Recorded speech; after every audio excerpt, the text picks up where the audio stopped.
Diga conmigo que algo me detenga. Ahora dígalo así como que sí quiere que lo detenga. Diga que algo me detenga. No esté pensando en matar a su esposa, ¿ok?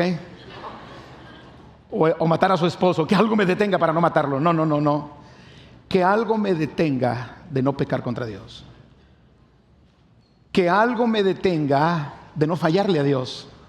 Necesitamos urgentemente que algo nos detenga de pecar contra Dios. Mucha gente no le gusta oír la palabra pecado y normalmente ya hay gente que va a las iglesias. Oye, pues ya no me hables del pecado, háblame del amor de Dios. Pero con misericordia y verdad se corrige el pecado. Amén. Y aquí hablamos del amor de Dios y mucho. Y de las promesas de Dios y de la bendición de Dios. Pero el pecado en la Biblia, solo en el Antiguo Testamento, aparece 308 veces. En el Antiguo Testamento. Pero palabras relacionadas con pecado como transgresión, como iniquidad, como yerro o errar, ya juntas todas, en el Antiguo Testamento vienen 1000 veces esa palabra. En el Nuevo Testamento aparece 107 veces y palabras relacionadas con pecado aparece 280. En total, en toda la Biblia, aparece 1280 veces todo lo relacionado con la palabra pecado, y solo literalmente diciendo pecado en el español 415 veces. Quiere decir que eso es un tema importante. Ahora, ¿qué es el pecado? El pecado es hacer lo malo. El pecado es errar al blanco, fallar al objetivo, no alcanzar el estándar. Escuche esto: pecado es toda acción, pensamiento, motivación o actitud que va en contra de la voluntad y el carácter santo de Dios. Lo repito. Pecado es toda acción, pensamiento, motivación o actitud que va contra de la voluntad y el carácter santo de Dios. Amados, pecado es fallar en vivir como Dios quiere que vivamos. Pecado es fallar en vivir conforme al carácter y la voluntad de Dios, ya sea por acción, por omisión, por pensamiento, por actitud o por una mala motivación. Pecado es quebrantar las leyes de Dios. Pecado es vivir de manera independiente de Él. Ahora, una vez definido el pecado, yo creo que la mayor parte de los que estamos aquí, si no es que todos y los que están en línea, sabemos lo dañino que es el pecado. Porque por eso Dios lo prohíbe. Dios no prohíbe el pecado porque Él quiere demostrar que Él es Dios. Él no necesita demostrarle a usted que Él es Dios. Él es Dios. Dios no prohíbe el pecado porque a Él lo beneficie. No, porque sabe que nos perjudica a nosotros. Y daña nuestra vida y daña a los que amamos. Dios no prohíbe el pecado porque de alguna manera quiere sentirse super Dios y que usted es su súbdito y lo quiere tener ahí controlado y manipulado. Dios no necesita eso. Él tiene ángeles que le adoran, que le alaban voluntariamente. Dios prohíbe el pecado por lo dañino, por las consecuencias tan terribles que el pecado hace en la vida del ser humano. Por ejemplo, el pecado provoca muerte espiritual. Romanos 6:23, la paga del pecado es muerte. Efesios capítulo 2, versículo 1, dice que sin Cristo estamos muertos en delitos y en pecados, y cuando Cristo viene, Él nos da vida. El pecado nos separa de Dios. Y simplemente nos separa porque Dios es santo, su carácter es santo y Él no cohabita con el pecado. La luz y las tinieblas no pueden convivir. Lo amargo y lo dulce no pueden convivir. Entonces no pueden cohabitar. Y cuando yo peco, corro el riesgo de separarme de Dios, porque el pecado nos separa de Dios, que es santo. Isaías 59:2, Dios le dice a su pueblo: son vuestras iniquidades las que han hecho división, los que los han dividido de Dios. Y vuestros pecados son los que han hecho que Dios oculte su rostro para ya no escucharlos. El pecado nos separa eternamente de Dios. O las consecuencias del pecado es la separación eterna de Dios. Apocalipsis 20, 14 y 15. La muerte y el Hades fueron lanzados al lago de fuego. Esta es la muerte segunda. Y el que no se halló escrito en el libro de la vida fue lanzado al lago de fuego. Por otro lado, el pecado le abre puertas al ladrón para robar, para matar y destruir. Jesús dijo en Juan 10:10, el ladrón no vino sino para matar, hurtar y destruir, pero yo he venido para que tengan vida y vida en abundancia. Y cuando hay pecado, una de las consecuencias es que se le abre la puerta al diablo para que robe, para que mate, para que destruye. El pecado le abre puertas a los demonios atormentadores. Muchos de los problemas de tormento en el alma, la depresión, la ansiedad, no todo, no podemos decir que todo el que tiene depresión o ansiedad es por pecado, pero la gran mayoría, la depresión y el tormento y la ansiedad es por puertas abiertas al pecado, porque las puertas se abren y los demonios atormentadores vienen sobre la persona. El pecado, por eso dice Efesios 4:27 que no le demos lugar al diablo. El pecado acarrea culpa y vergüenza. En Génesis 3:7-11 Dios nos da el ejemplo de cómo cuando entró el pecado, entró la culpa y la vergüenza en los primeros padres. Entonces fueron abiertos los ojos de ambos y conocieron que estaban desnudos. Entonces cosieron hojas de higuera y se hicieron delantales. Y oyeron la voz de Jehová que se paseaba en el huerto al aire del día, y el hombre y su mujer se escondieron de la presencia de Jehová Dios entre los árboles del huerto. Mas Jehová Dios llamó al hombre y le dijo: ¿dónde estás tú? Y él respondió: oí tu voz en el huerto y tuve miedo porque estaba desnudo y me escondí. Antes de eso ellos andaban desnudos y no había nada. Oían la voz en el huerto de Dios en el huerto y platicaban con él andando desnudos. Pero cuando entró el pecado, entró la culpa, entró la vergüenza, se vio su desnudez y Dios le pregunta en el versículo 11: ¿quién te enseñó que estabas desnudo? ¿Has comido del árbol que yo te mandé que no comieses? El pecado tarde o temprano traerá culpa y traerá vergüenza. El pecado esclaviza. Jesús dijo en Juan 8:34 que el que hace pecado se convierte en esclavo del pecado. El pecado provoca conflictos y destruye las relaciones humanas. ¿Cuántos matrimonios han sido destruidos por el pecado? ¿Cuántos hijos hoy están separados de sus padres por el pecado? ¿Cuántas amistades se han roto por el pecado? ¿Cuántas relaciones personales, interpersonales dejaron de funcionar por el pecado? Porque el pecado provoca conflictos y destruye las relaciones humanas. El pecado acarrea enfermedad y dolor. No todas las enfermedades son producto del pecado, pero una gran mayoría de ellas sí son producto del pecado, porque se le abre una puerta a la enfermedad. El pecado tarde o temprano acarreará ruina. Ruina financiera, ruina moral, ruina familiar. Acarreará dolor. Por eso Dios prohíbe el pecado. El pecado acarrea ruina y miseria. El pecado acarrea maldición. El pecado trae consigo la maldición. Entonces, cuando yo veo lo que es el pecado y veo todas las consecuencias, creo yo que debería ser motivo suficiente el saber lo dañino que es el pecado y las consecuencias que produce como para no hacerlo. ¿No cree usted? Saber todo lo malo que es el pecado, de acuerdo a la Biblia, y todo lo que nos daña el pecado, debería ser motivo en gente sensata, prudente, que se ama, que ama a los que le rodean. Debería ser suficiente motivo como para decir: me alejo de él, no cedo a él, voy a combatirlo, no voy a dejar que el pecado reine en mi vida, huyo del pecado. Cuando enumero estas consecuencias, y solo enumeré algunas de ellas porque hay muchas terribles consecuencias de lo que es el pecado, creo que creyentes nacidos de nuevo deberíamos ser lo suficientemente sensatos como para correr de él. ¿No cree usted? Sin embargo, esa no es la realidad. Hoy la gente ya no piensa en las consecuencias.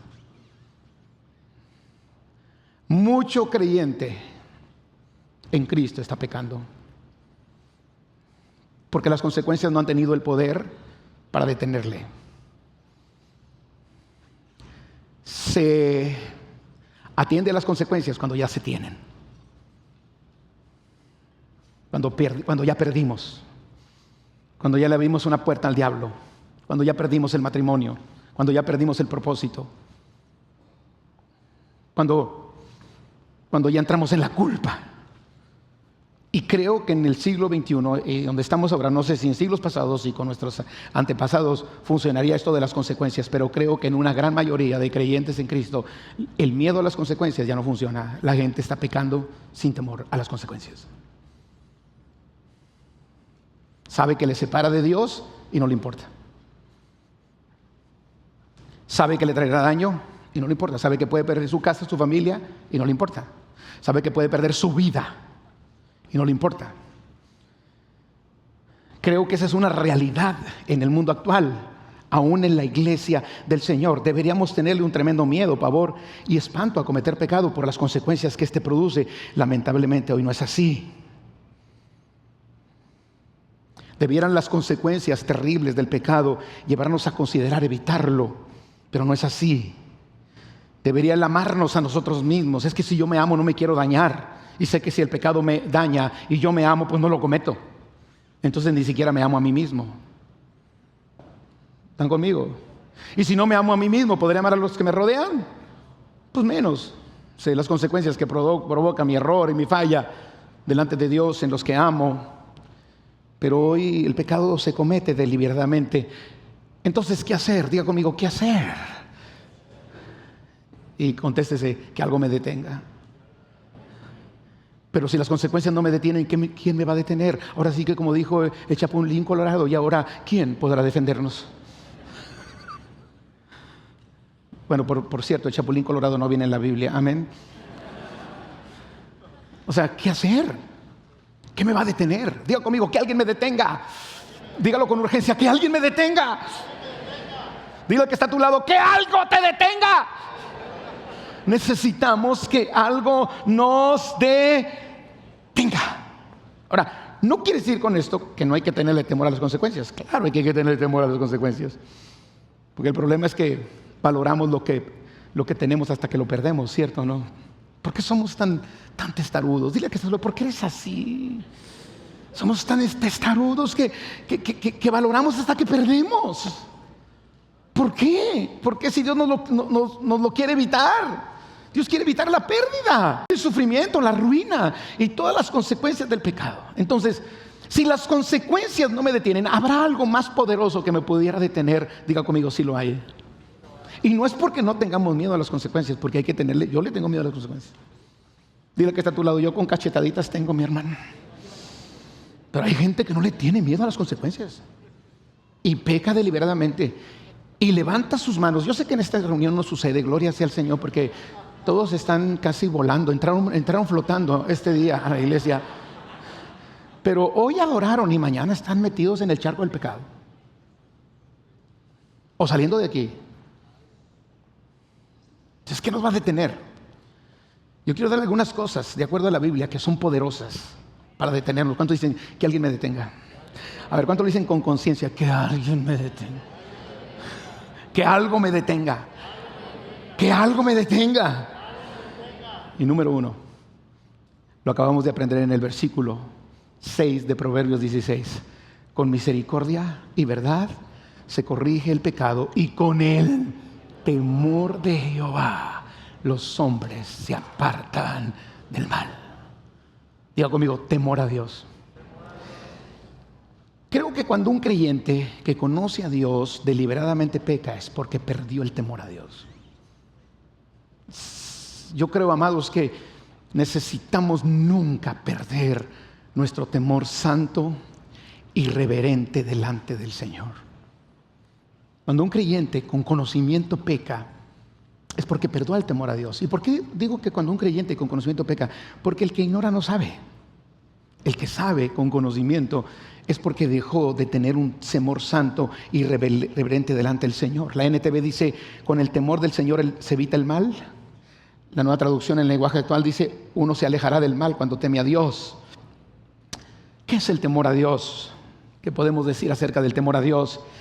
Bueno, cuando hablamos de temor a Dios es reverencia, respeto, honra, tener miedo de ofenderlo, no querer ofenderlo, tener miedo de desagradarlo, temor a ser desleales y a ser malagradecidos.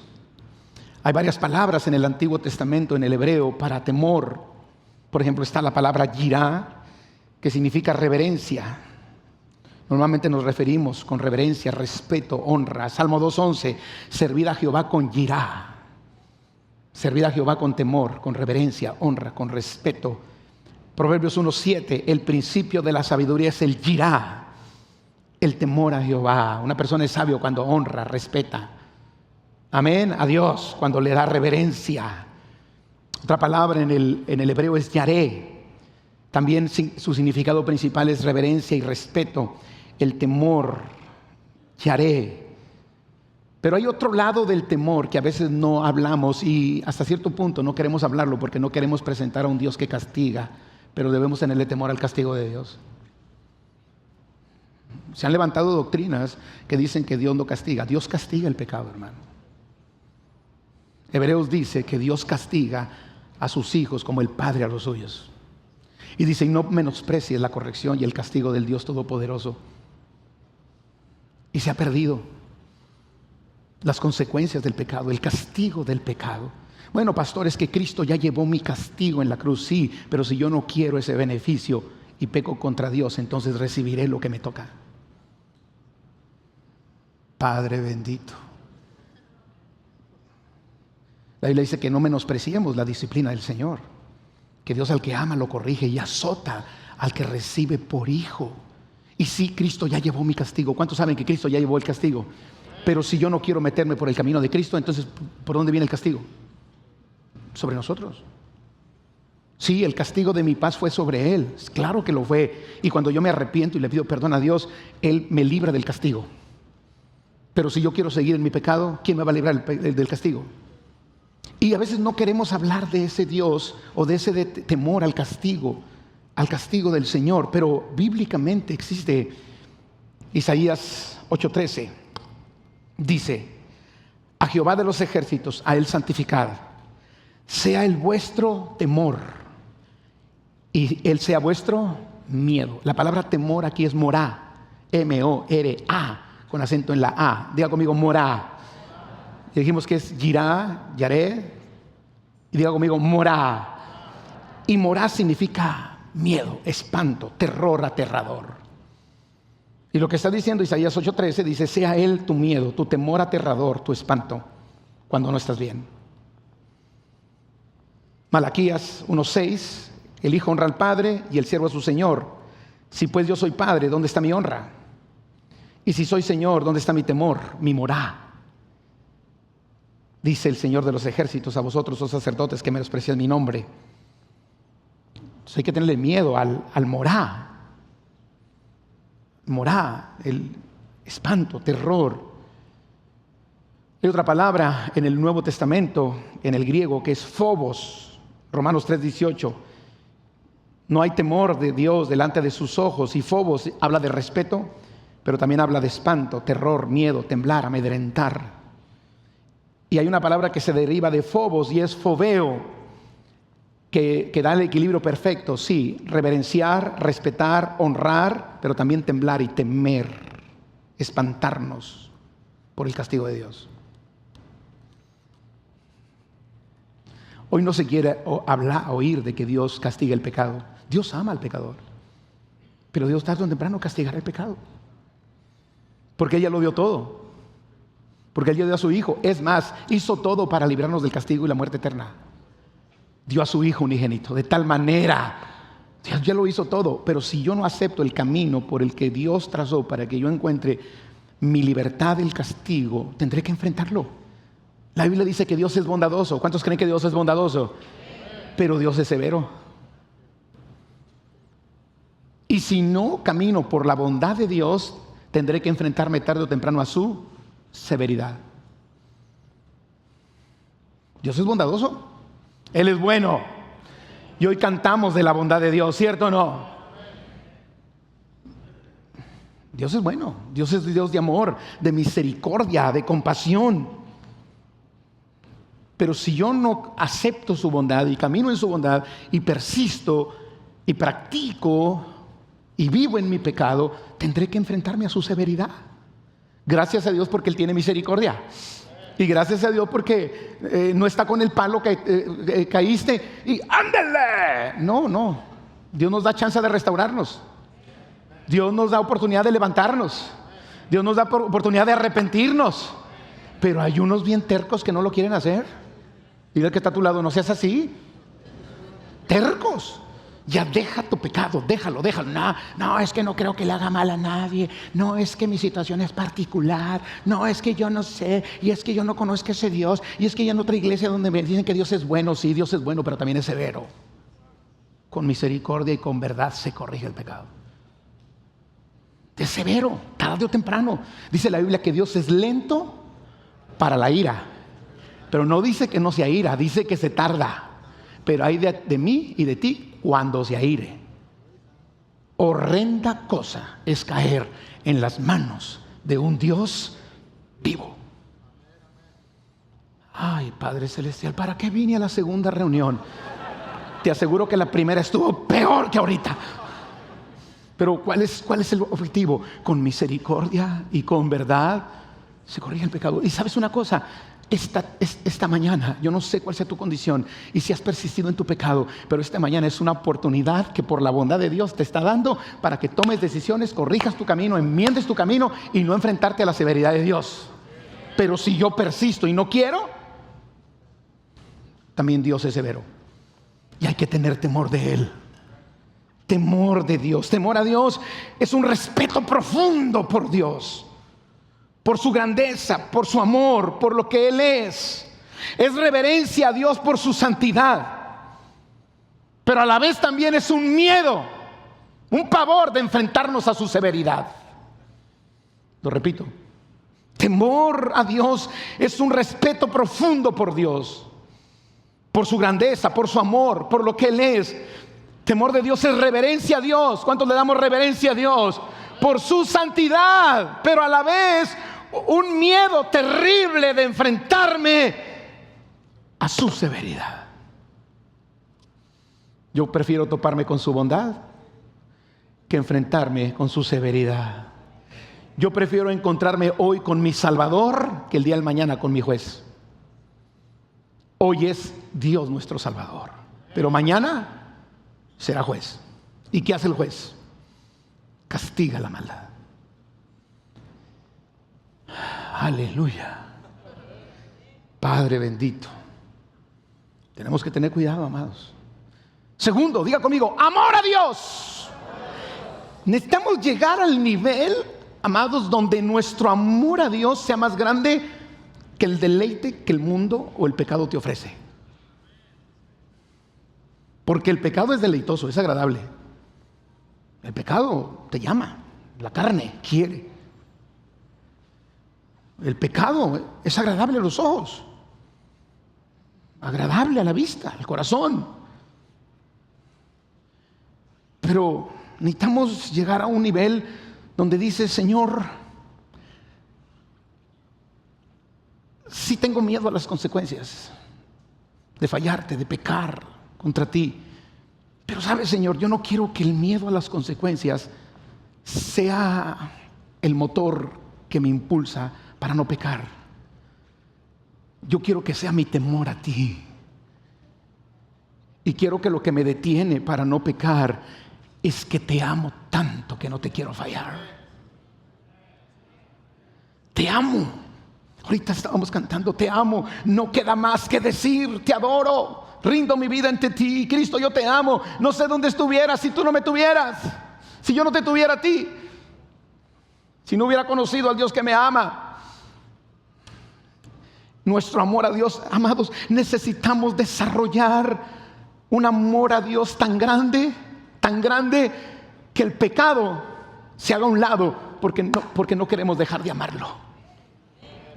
Mateo 33, 37 y 38, el Señor Jesús dijo, amarás al Señor tu Dios con todo tu corazón, con toda tu alma y con toda tu mente. Quien ama a Dios con todo su corazón, con toda su alma y con toda su mente será tentado, pero no cederá. Y si cede, se arrepiente y pide perdón a Dios. Si cae por alguna razón, se arrepiente, no persiste. Cuando se ama a Dios con todo el corazón, con toda el alma, con toda tu mente.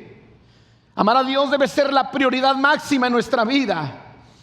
Amar a Dios implica una entrega total en alma, corazón, mente, un compromiso profundo con Él. Necesitamos llegar al nivel donde digamos: Señor, no quiero pecar contra ti. Y no quiero porque tengo temor de ti. Y no quiero porque te amo, Señor. ¿Y dónde estuvieras si yo no te tuviera? Estoy agradecido contigo. Tú has sido bueno conmigo. Por eso, amados, tomemos la decisión de no pecar contra Dios y serle fieles, leales, comprometidos. Sí, las consecuencias deben detenernos, pero más debe detenernos el temor a Dios y el amor a Dios. Amén. Amarlo sobre todas las cosas. Lo amamos sobre el pecado. Lo amamos sobre el placer que nos produce. Amamos a Dios por encima de la gratificación placentera. Amarás al Señor tu Dios sobre todas las cosas, incluyendo el pecado, el deleite al pecado. ¿Cuántos dicen amén a esto? Diga conmigo: presencia de Dios. Ok, si no me detienen las consecuencias, que me detenga mi temor a Dios, que me detenga mi amor a Dios, pero que me detenga el miedo de perder su presencia.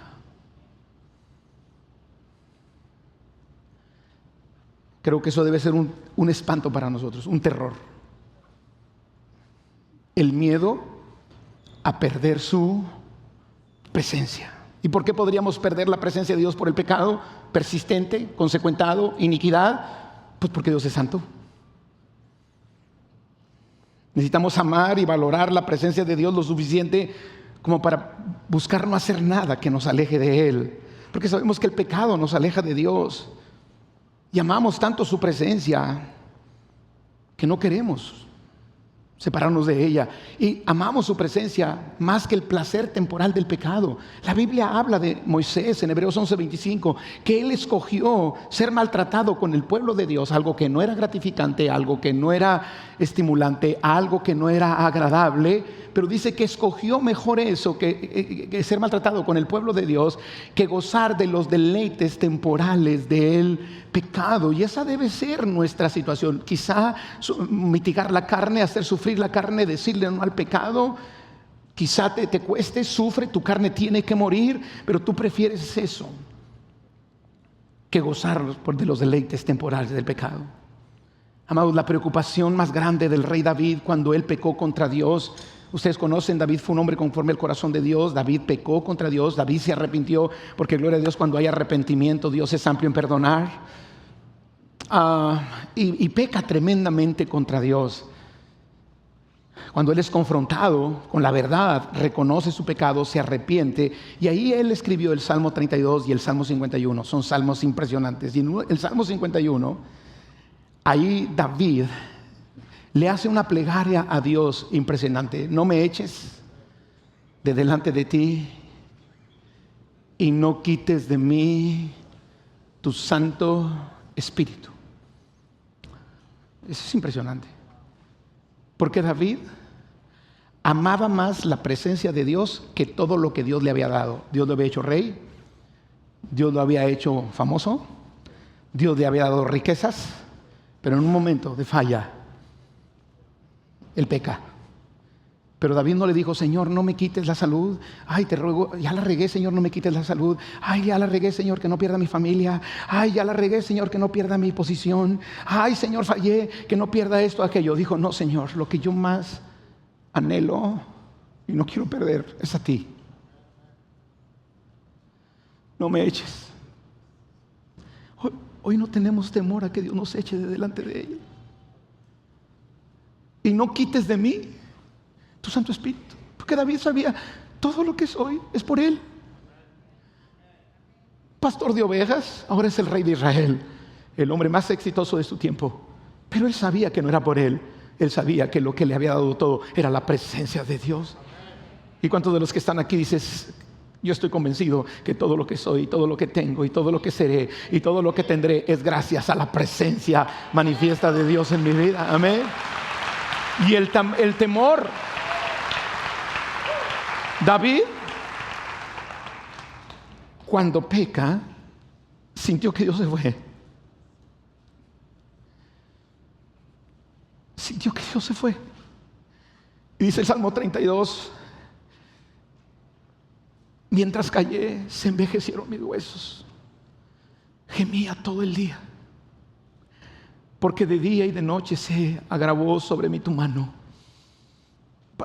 David supo lo que era estar con Dios y de repente perderlo. Por eso dijo: no me eches, no me apartes, no quites de mí tu Santo Espíritu, Señor. Tenemos que tener temor a eso, amados. Que eso nos detenga. Perder la comunión con el Espíritu Santo. Y no es porque Él sea malo, Él es bueno, pero Él no cohabita si no hay arrepentimiento. No quites de mí tu Santo Espíritu. En el Salmo 32, en Éxodo 32, encontramos cuando el pueblo de Israel pecó haciendo un becerro de oro. ¿Recuerdan la historia? Samuel estaba en... Moisés estaba en el monte. Había tardado varios días, estuvo 40 días y 40 noches. El pueblo se desespera y dicen: Moisés, el que nos sacó de Egipto, quizá ya murió, alguna bestia lo devoró, ya no regresa. Y le dicen a Aarón, su hermano: haznos dioses para que nos lleven a la tierra de Egipto. El Señor estaba tratando con Moisés, le dio las tablas de la ley. Y cuando Moisés empieza a bajar del monte, empieza a oír el griterío de la gente adorando los becerros de oro. Y el Señor dice: el pueblo que sacaste de Egipto se corrompió, Moisés. Pronto me abandonaron. Y pues Moisés se desespera. Le entró el coraje, quebró las tablas. ¿Recuerdan la historia? Baja, reprende al pueblo, pide perdón por el pueblo, intercede por el pueblo. Y en Éxodo 33, Moisés le dice a Dios: Señor, te ruego que vayas conmigo. Y el Señor dijo: mira, Moisés, quiero decirte una cosa. Estoy parafraseando, ¿ok? Éxodo 33. ¿Sabes qué, Moy? No voy a ir con ustedes. Les voy a entregar la tierra, porque lo prometí, y yo lo que prometo lo cumplo. Pero les voy a entregar la tierra sin mi presencia. Hay mucha gente que Dios te está entregando a la tierra, pero su presencia ya no está. Y te está entregando la tierra porque Dios ha cumplido su palabra, porque Él no miente. Pero la presencia de Dios ya no está. Y cuando Moisés se da cuenta que no iba a ir con él, dijo: Señor, si tú no vas con nosotros, no nos saques de aquí. Yo quiero decir una cosa: necesitamos llegar al grado donde digamos: Dios, quítame todo, pero nunca me quites tu presencia. Recuerdo hace unos años soñé un sueño donde la había regado yo, bien machín. Y algunos están volando la cabeza. Pero era un sueño. Que la había regado duro, de pecado. Recuerdo que me despierto del sueño y me desperté. Y dije: ay, era una pesadilla. Y Dios habló en mi vida. Y me dijo: y eso no es nada. Eso que estás sintiendo no es nada para lo que puedes sentir cuando yo no esté. ¿No le hemos dicho al Señor: sin ti mi corazón se seca, se muere? Necesitamos tener miedo a perder la presencia de Dios y que eso nos detenga. Diga conmigo: que algo me detenga. Y es ese temor reverente de perder la presencia de Dios. El Salmo 73, 25, el salmista decía: ¿a quién tengo en los cielos, Señor, sino solo a ti? Y fuera de ti, nada deseo en la tierra. Necesitamos apreciar y valorar la presencia de Dios por encima de cualquier pecado. ¿Cuántos recuerdan la vida de Sansón?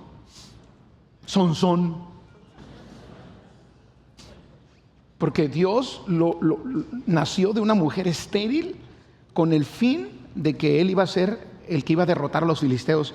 o iba a salvar al pueblo de Israel de mano de los filisteos. Ese era el propósito. Y ustedes conocen la historia. Sansón era tremendo. Ese cuate debería estar en la casa de los famosos, te lo aseguro.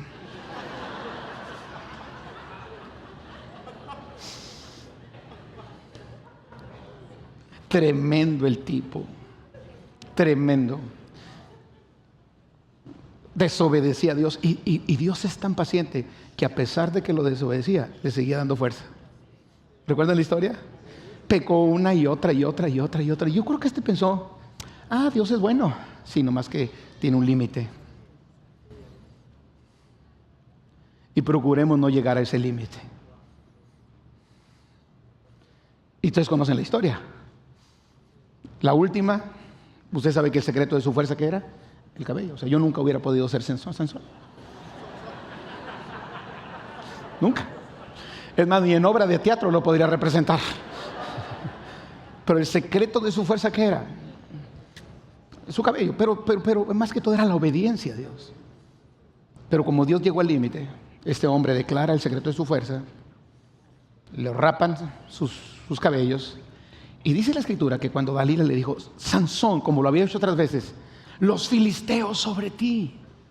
Y dijo, me voy a escapar como las veces anteriores. Y dice así, pero él no sabía que el Señor ya se había ido.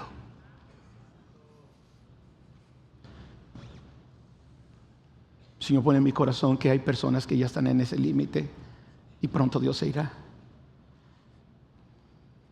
Pero hoy es el día de volver al Señor. Porque esta palabra es para hacernos volver a Dios, no para alejarte de Dios. Y cuando Sansón perdió la presencia de Dios, Sansón perdió todo. El que iba a liberar a Israel de los filisteos terminó muriendo junto con los filisteos en el templo de Dagón, su dios. Amados, diga conmigo que algo me detenga. Otra cosa que nos puede detener es la palabra de Dios. ¿Cuántos conocen el Salmo 119:11? Cuando dice el salmista, en mi corazón he guardado tu palabra para que quien tiene la palabra de Dios morando abundantemente en su vida tendrá un freno. Por eso usted llénese de la palabra de Dios, amén. Quien tiene la palabra de Dios morando en su vida tendrá un freno. Eso es bíblico. Necesitamos que la palabra abunde en nuestros corazones para no pecar contra Dios. La comprensión y la revelación de la palabra es un freno para no pecar contra Él. Cuando Jesús fue tentado en el desierto, la palabra fue un freno. Mateo 4:4, escrito está, le dijo Jesús al diablo, no solo de pan vivirá el hombre. Mateo 4:7, Jesús le dijo al diablo, escrito está también, no tentarás al Señor tu Dios. Mateo 4:10, Jesús le dijo, vete Satanás, porque escrito está. La palabra de Dios puede ser más fuerte que incluso el miedo a las consecuencias, porque vemos que el miedo a las consecuencias en muchos casos no ha sido efectivo. Pero la palabra de Dios revelada en nuestra vida es fuerte. ¿Cuántos dicen amén a esto? Algo más que nos puede detener. Diga conmigo, que algo me detenga. Pero dígalo como que quiere, que algo me detenga. Yo quiero que cada vez que venga la tentación te acuerdes de este mensaje. Mírame, ve mi cara. ¿Están viendo mi cara?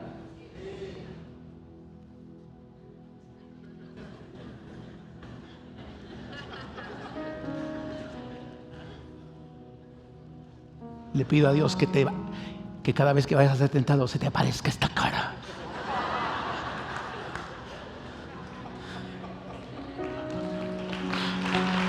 Que algo te detenga.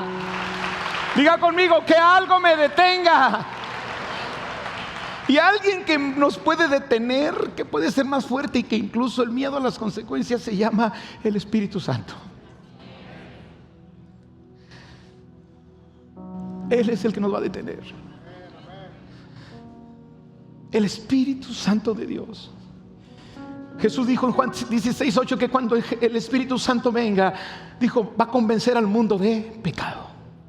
El único que, yo puedo hablarle y hablarle y hablarle y deja el pecado y déjalo. Y puedo pasarme toda la vida y por una oreja va a entrar y por otra va a salir. ¿Cierto o no? Pero si está el Espíritu Santo, Él traerá una convicción dentro de nosotros. Mucha gente en el medio cristiano no peca por ignorancia. Peca porque por un lado le entró y por otro lado le salió. Y porque no ha dejado que el Espíritu Santo sea el que le convenza. Yo no tengo capacidad para convencerle a usted de lo que es pecado. Y todo mundo tiene sus justificaciones. Y todo mundo tiene de alguna manera sus excusas. Y todo mundo justificará su situación. Pero yo te pregunto, ¿qué dice el Espíritu? De tu conducta, de tu comportamiento, de la manera en que estás viviendo. ¿Qué te ha dicho el Espíritu? Porque aquí lo que importa no es lo que digo yo o lo que dice la iglesia o lo que dice la religión. ¿Qué dice el Espíritu? Pero hay gente que ya no convive con el Espíritu porque aprendió a autojustificarse y no ha dejado que sea el Espíritu Santo el que le convenza de pecado. Por eso me gusta esa canción que dice, háblame, no me dejes continuar, háblame que es por mi bien, háblame y hazme saber que yo estoy mal, háblame, por favor corrígeme, aunque duela hazme volver al camino donde un día caminé. Dios, háblame, háblame, no me dejes continuar, háblame que es por mi bien, háblame y hazme saber que yo estoy mal, háblame, por favor corrígeme, y aunque duela hazme volver al camino donde un día caminé. Dios, háblame. Y Dios habla por su Espíritu Santo. No pierdas tu comunión con el Espíritu Santo.